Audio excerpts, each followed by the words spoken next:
I want to show you how I do my Cheshire Cat, and mostly how I work with fun fur so that I get the majority of it on the outside. When I'm working with a hat, normally I would be going, working on this way, and I see the finished part. But with the fun fur, if I do that, this is what it would look like. You can only have just part of the fur, and most of it gets trapped down inside of the hat.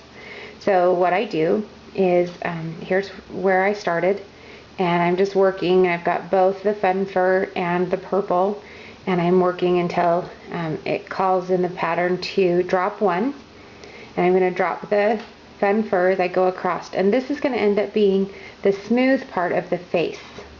Okay, so this, where the facial features are, you see there's no fun fur here, and so to do that, I'm going around with both, and I come to a point and I'm going to let go of the fun fur and only work with my purple, and then every so often I pick up this fun fur. See how I just stitch right over it, and then I go along, and then I grab a little bit of more of the fun fur. You're seeing this yellow is from the face, since I've already done that part.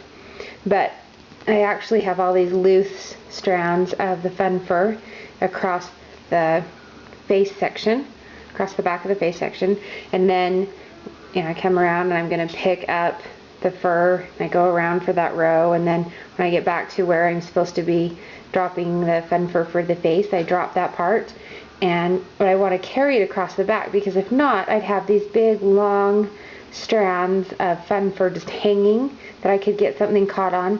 Plus also, this way I'm more apt to get the right stretch.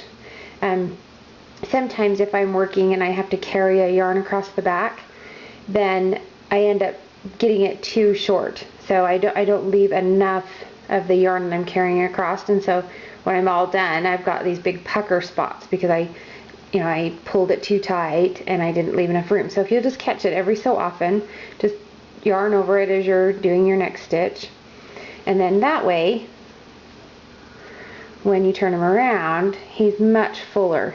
And you can make it the other way and no problem whatsoever, but this way you get most of your fur out. You might as well get the use out of it. And then people have been asking about this top. This is just a pom-pom added afterwards. So when you're working on them, you're actually going to see just this much. It's okay, Mr. Cheshire. I'm just playing with your hair on top. You look so cute. Then I added the ears, and they just go right over the top of it. And that's how I do the fun fur.